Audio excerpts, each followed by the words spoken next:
também esse ponto. Primeiramente, qual corte internacional vai considerar esse processo minimamente válido, sabendo que a prova cabal, o delator mentiu, e qualquer condenação baseada nisso, obviamente, é nula, né? Nula desde o começo. Ponto número 2, imagina a imprensa internacional.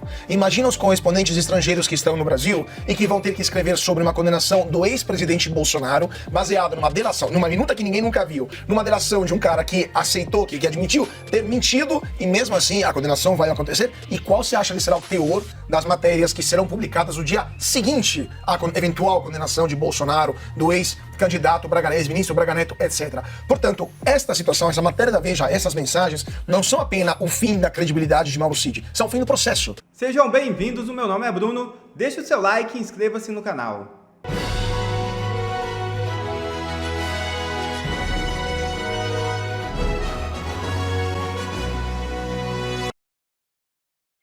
Mensagens obtidas pela Veja indicam que Mauro Cid pode ter mentido ao STF e violado o acordo de delação. É isso mesmo.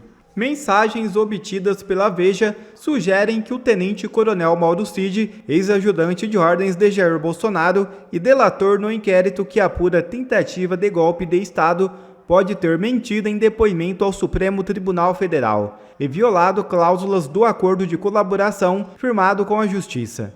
Segundo o material revelado pela revista, Cid usou um perfil falso nas redes sociais para relatar a interlocutores que estava sendo pressionado a incriminar o ex-presidente e outros militares, e que o ministro Alexandre de Moraes teria sentença pronta contra ele, Bolsonaro, Braga Neto e Augusto Heleno.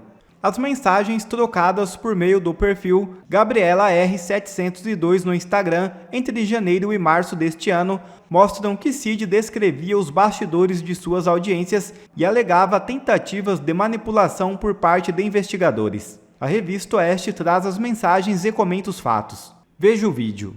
E a revista Veja afirma ter conseguido provas que mostram que Mauro Cid mentiu em seu interrogatório no STF nessa terça-feira.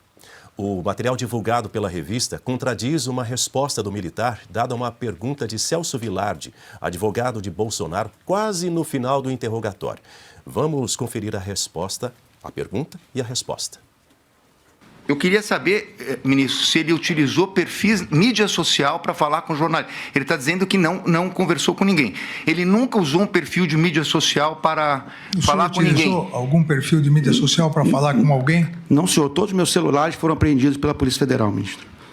Todos foram apreendidos e revirados de ponta cabeça. Ele conhece um perfil Gabriela R702? Você já ouviu falar? O senhor conhece? Gabriela R702. 702. Esse perfil, eu não sei que se é da minha esposa, mas Gabriela é o nome da minha esposa. Ao assinar o acordo de delação premiada com a Justiça, Cid assumiu o compromisso de falar a verdade, manter em segredo o teor de suas revelações e não ter contato com outros investigados nem usar redes.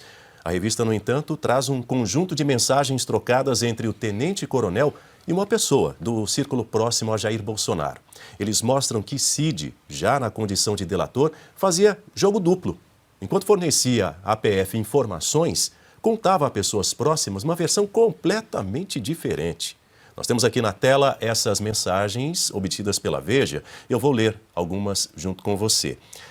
Será que tudo que está lá ficou exatamente como você falou? Você conferiu? Uma pessoa pergunta a esse perfil Gabriela R. Ali em amarelo é a resposta desse perfil Gabriela R. Várias vezes eles queriam colocar palavras na minha boca e eu pedia para trocar. Aí vem outra pergunta. Você fez tudo no mesmo dia? São vários anexos? Me conta como foi esse processo. E responde. Foram 3 dias seguidos. Um deles foi naquele grande depoimento sobre as joias. Acho que foram 5 anexos. E aí temos aqui a próxima mensagem, dizendo o seguinte. Deixa eu aproximar aqui para conseguir ler melhor para você. E eles mudaram para o que você falou ou te forçavam a deixar como eles queriam? E aí a resposta de, aspas, Gabriela R. Eles toda hora queriam jogar para o lado do golpe. E eu falava para trocar, porque não era aquilo que tinha dito. E aí veio outra pergunta. Ameaçava? Se não falar, o ministro não vai te soltar. Como era a pressão? Vamos pegar isso daí e tal, seu pai, sua esposa. Aí essa pessoa, Gabriela R., responde: eu te contei uma história. E aí o interlocutor diz: deve ter sido complicado, né? Vamos trocar a palavra em respeito à nossa audiência. No curso deve ter sido melhor que essa... No curso de fé, isso deve ter sido melhor que essa experiência. Curso do FE. Do FE, sim. As do forças FE. especiais, Sim, é o Forças Exército. Especiais. Ameaçava: se não falar, o ministro não vai te soltar. Como era a pressão? E aí responde: eles queriam fazer rápido para me ajudarem a sair rápido, eu e os outros. Mas foda é sentir que estou ferrando todo mundo. Fruto de uma perseguição que eu não tive maldade que iria acontecer. E eu fui bem claro lá. O presidente não iria dar golpe nenhum. Ele estava mal, ele queria encontrar uma fraude nas urnas.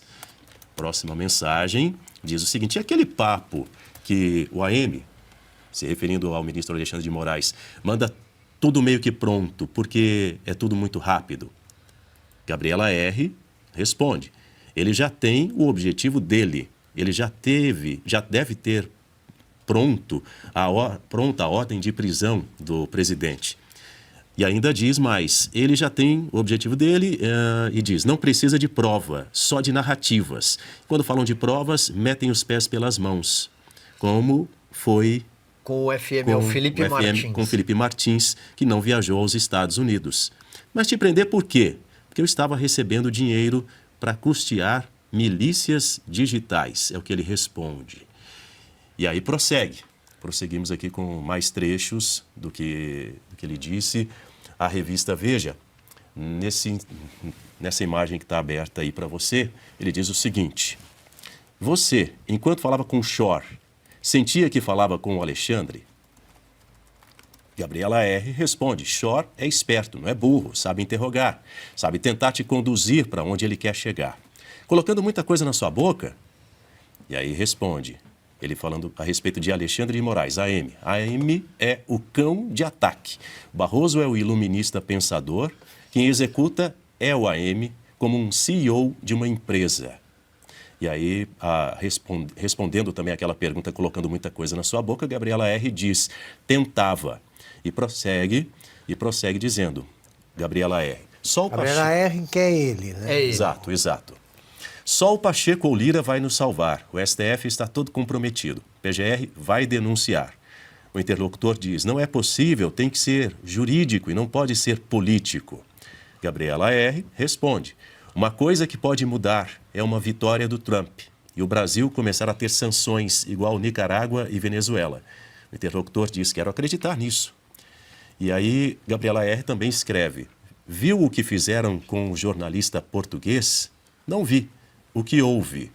E prossegue dizendo o seguinte: os advogados podem fazer a melhor das petições, ele nem vai ler. Ele já tem nossa sentença pronta. Podem rebater todas as provas. Eu, presidente, Heleno, Braga Neto, vamos pegar o máximo. Depois vão escalonando para baixo. E prossegue Diz dizendo... o Cid. Diz Gabriela R. ou Cid, não é? As conversas do CMT viraram conversas golpistas. E eu falei que eram conversas sobre o que estava acontecendo no país, que o FG estava preocupado e eu falava que o presidente não iria fazer nada. Freire Gomes, possivelmente, que é o coronel. Isso. É isso? Isso. General, perdão. Pois é, Silvio Navarro, informações... Esses diálogos estavam com quem, Silvio? Bom, a revista Veja teve acesso... Então, não foram citados no julgamento. O advogado Celso Vilar... Aí já sabia. Ele faz a pergunta, Isso. provavelmente porque já tinha conhecimento de que o Mauro Cid utilizou o perfil Gabriela R702, que é o perfil da mulher dele. Perfeito. Esse perfil foi imediatamente desativado logo que o interrogatório terminou. É claro, é mais um indício. Vamos lá. Isso é muito grave. Isso é uma bomba. Isso corrobora aquela capa da revista Veja anterior. A revista mostrou diálogos, e aí em áudio, entre o Mauro Cid e um outro interlocutor também não identificado. E na ocasião o Mauro Cid disse que tinha sido vítima de uma coação. Quando você é forçado a mentir, quando você é forçado a colocar no papel algo sob pressão, principalmente tendo um delegado à sua frente, no caso um delegado da Polícia Federal, o nome disso é coação. O que acontece na sequência? O ministro Alexandre de Moraes chama imediatamente o Mauro Cid, que presta um novo depoimento. Foram 11 no total, 9 foram aproveitados, 2 descartados. Ele é chamado novamente e aí acaba dizendo, não, aquilo foi um desabafo, eu reafirmo tudo o que disse, porque isso anularia a delação dele. O Mauro Cid está com a tornozeleira há muito tempo, passou um tempo preso e depois segue com a tornozeleira. O acordo do Mauro Cid de delação prevê que o Mauro Cid já terá cumprido o período de pena, portanto, ele está livre, né, absolvido, entre aspas, não é o termo perfeito, mas entenda-se assim, poderá voltar para a sua vida militar, terá inclusive apoio de segurança para a sua família, nada acontecerá ao pai dele, que também é militar, nada acontecerá à sua esposa. Esse foi o acordo que ele fez para delatar. O que essas conversas novas deixam ainda mais claro, jogam ainda mais luz, de que de fato ele foi coagido, de que de fato o ministro Alexandre de Moraes, representado também pela figura do delegado da polícia naquela ocasião, eles tinham um roteiro pronto. E que o Mauro Cid, que foi preso lá atrás também, por conta de uma carteirinha de vacinação da Covid, a carteirinha de vacinação da Covid pouco importava, porque foram 9 celulares apreendidos, foram 3 computadores e tablets apreendidos, um sem número de mensagens trocadas. Eles vasculharam tudo em busca de uma prova, ou que se configurasse como prova, para a construção do relatório que a Polícia Federal entregou à PGR e o senhor Paulo Gonet enviou como uma denúncia. Mas o que fica claro, que é uma grande narrativa e que a delação do Mauro Cid, o único pilar, e toda a denúncia está escorada neste pilar, principalmente depois dessa etapa do interrogatório, na qual os réus negaram as reuniões, negaram os encontros, negaram a existência de minuta, que mudou de nome, agora é considerandos. Ou seja, o nexo caiu por terra, o contexto da trama golpista, de um crime impossível, caiu por terra, não há mais nada. E o que a gente vê agora? Não há mais nada até na delação. A delação, ela foi feita debaixo de coação. É mais uma prova disso. Se há alguma prova em tudo isso, é que ele foi induzido para que um roteiro de um golpe fosse construído e isso levasse à prisão do presidente Jair Bolsonaro, do Braga Neto, general Braga Neto, general Heleno, do Felipe Martins, que não fez a viagem que fez. Tá tudo aí. Esses diálogos todos estão aqui. Finalizo. Onde é que se pode chegar? Quem pode pedir, por exemplo, uma anulação, uma rescisão dessa delação? A Polícia Federal ou o próprio Ministério Público? A quem cabe a decisão? Ao ministro Alexandre de Moraes. Ocorre que, uma vez contaminada, aliás, mais contaminada ainda essa delação, isso pode abrir uma divergência nessa primeira turma. Provavelmente pelo ministro Luiz Fux, que é o único juiz de carreira que fez as perguntas certas nesse interrogatório e que estava lá por conta própria, porque quis, porque desde sempre ele achou muito estranha toda a construção dessa delação em 11 etapas. Mas, abrindo uma divergência, isso força mais uma vez para que isso seja levado ao plenário. E aí o destino poderia ser diferente. Então, assim, estou tentando só, numa primeira impressão, depois dessa troca de mensagem. Mas é uma bomba. Isso é fato. O Mauro Cid e a resposta dele, o semblante dele, acho que ao longo aqui dos comentários dos colegas, a gente vai poder exibir o semblante dele no único momento em que o advogado pergunta para ele, Gabriela R702, o senhor conhece? O rosto dele entrega tudo e depois ele gagueja. Piotr? O senhor já foi aos pontos aí, eu vou só um pouco adiante então. A anulação da delação parece clara nesse momento. Porque, por exemplo, uma delação pela lei de colaboração premiada, assim que a justiça chama, Não pode haver coação e ameaça. Nós temos um caso flagrante de ameaça que foi naquele momento em que o ministro Alexandre de Moraes ameaçou o Cid de falar a verdade, senão poderia... Publicamente, senão poderia apontar para a mulher e para a filha dele. Ali já era uma ameaça, uma coação. Mais que isso, falsidade das informações, que é o que tudo indica, se acaso essas informações forem comprovadas, o que ele disse aqui, disse lá, bom, isso não é colaboração premiada. O Silvio citou o ministro Fux, e o ministro Fux já reclamou lá atrás, mas 11 delações, 9 delações, quer dizer, mas para que tanto assim? Uma delação é um depoimento único, claro, evidente, que só vai na mesma linha. Se volta, já deixa de ser delação. E o delator perde, obviamente, os benefícios negociados. E aquilo não tem valor jurídico nenhum. A outra questão, o descumprimento do acordo, ou seja, da forma como foi estabelecido, também está aqui. Aí tem 2 pontos. A defesa vai usar isso a favor, obviamente, ou as defesas vão usar isso a favor dos seus clientes. E está muito claro, porque o que o Cid disse, e o Silvio deixa isso muito claro, era, digamos, a lógica, a base de toda a acusação que tem o Ministério Público, na verdade, na versão, no entendimento do próprio ministro Alexandre de Moraes. Agora, isso, obviamente, seria o razoável de acontecer num processo técnico. Esse é o ponto. Agora, vamos um pouco além. Quem vai investigar a coação que foi feita contra o delator? Porque se a Polícia Federal coagiu, ela também está errada. Aliás, ela incorreu em crime. Se o Ministério Público coagiu, também incorreu em crime. Se o ministro Alexandre de Moraes coagiu, e nós temos essa prova, nós vimos isso aí, e daí? Quem vai investigar isso? Esse é o defeito número 1 de porquê esse processo está dentro do Supremo.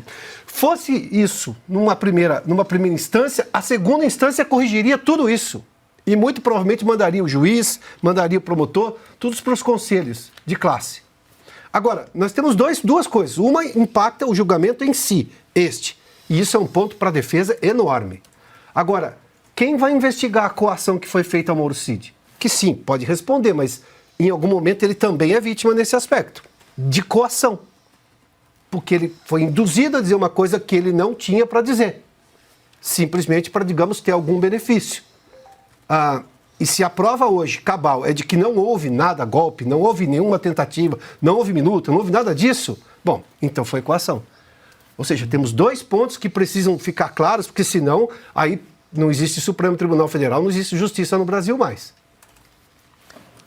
Bom, já são mais de 100 mil telas conectadas em Oeste Sem Filtro. É muito bom saber que você está do outro lado, acompanhando as notícias deste dia junto conosco. A gente segue falando desse assunto porque as mensagens obtidas por Veja foram trocadas entre 29 de janeiro e 8 de março de 2024. O acordo de colaboração premiada havia sido homologado por Alexandre de Moraes 5 meses antes. Nesse período, Cid usava tornozeleira, tinha obrigação de se apresentar semanalmente a um juiz, já estava proibido de se comunicar com investigados e falar sobre o conteúdo da sua delação. Por alguma razão, ele decidiu burlar a determinação de Moraes usando o Instagram @GabrielaR702 para conversar com colegas.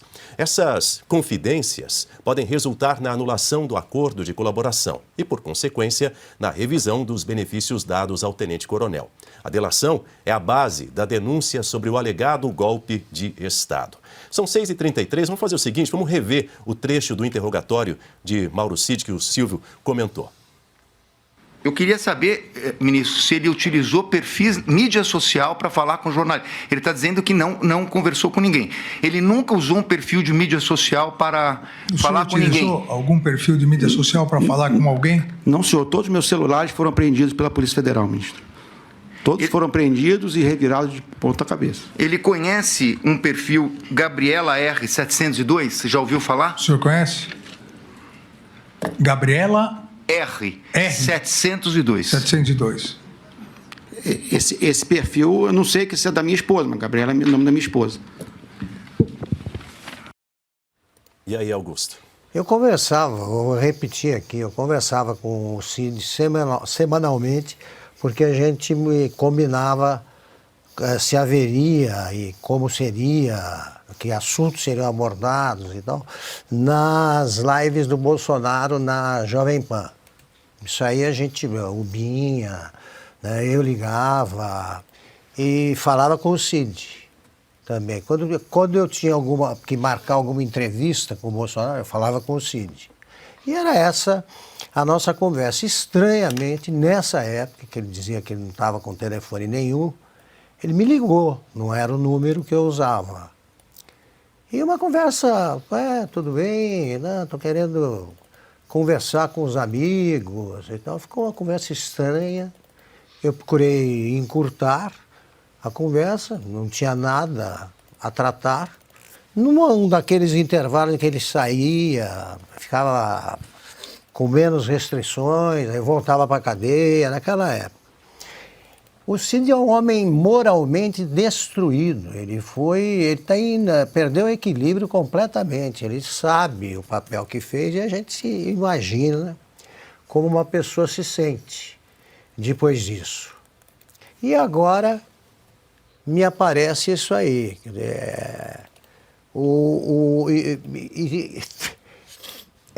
Repetindo o Silvio, parece a farsa, anda como farsa, tem cara, e é farsa.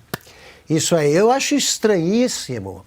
O Alexandre de Moraes tem de repetir o que o advogado pergunta. Eu já não entendo nada disso aí. Não entendo, ele fala. E fala como se ele já não soubesse disso aí, já não tivesse esse material. Que é sonegado. Sonegado. Os advogados de defesa não podem trabalhar.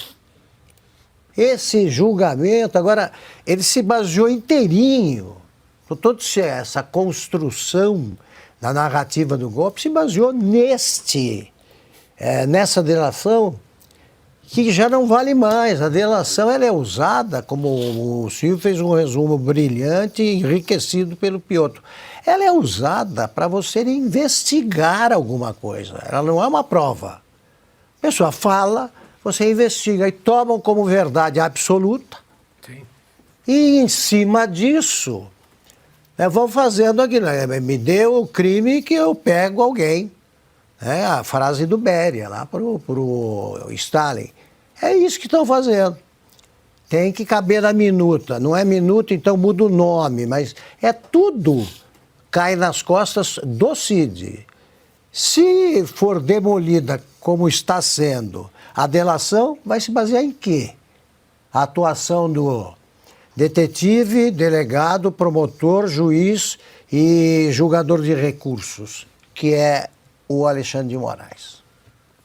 Carlo Cauti.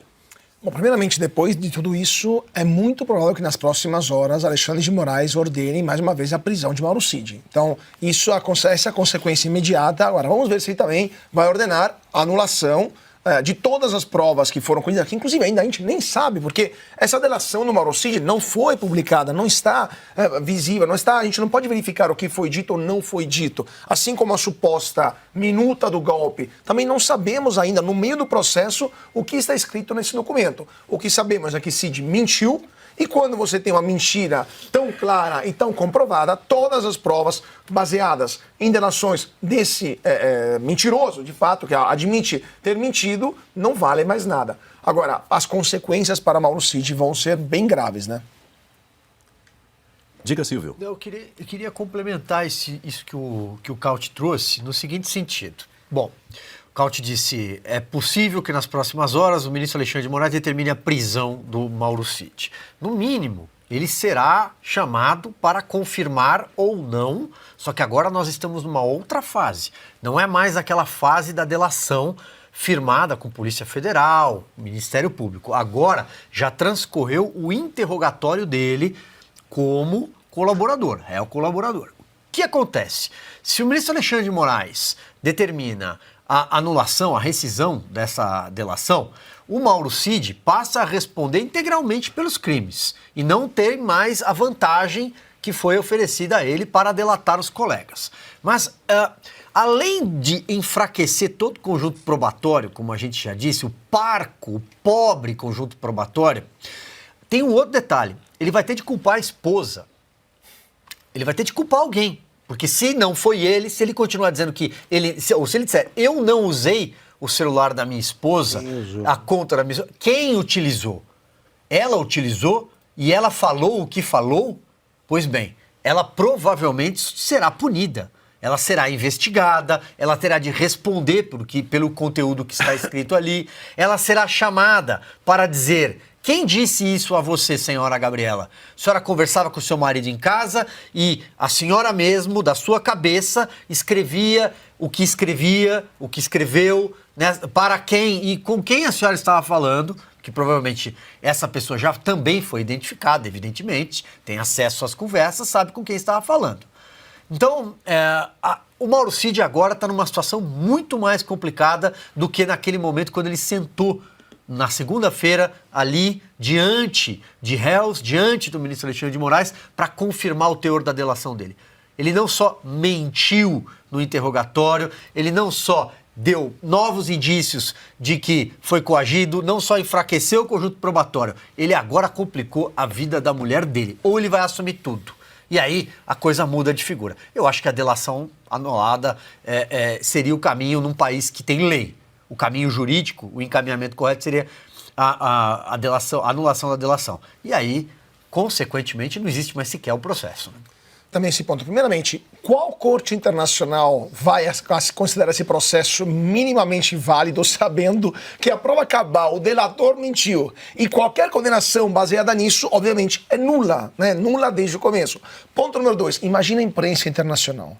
Imagina os correspondentes estrangeiros que estão no Brasil e que vão ter que escrever sobre uma condenação do ex-presidente Bolsonaro, baseada numa delação, numa minuta que ninguém nunca viu, numa delação de um cara que aceitou, que admitiu ter mentido, e mesmo assim a condenação vai acontecer. E qual você acha que será o teor das matérias que serão publicadas no dia seguinte à eventual condenação de Bolsonaro, do ex-candidato Braga, ex-ministro Braga Neto, etc. Portanto, esta situação, essa matéria da Veja, essas mensagens, não são apenas o fim da credibilidade de Mauro Cid, são o fim do processo. Porque qualquer evolução e qualquer condenação baseada nisso vai provocar um dano de imagem e de legitimidade para esse processo e para o STF inimaginável a nível mundial, e provavelmente as consequências como Lei Magnitsky e outras poderão ser aceleradas se esse processo continuar acontecendo como está até o momento.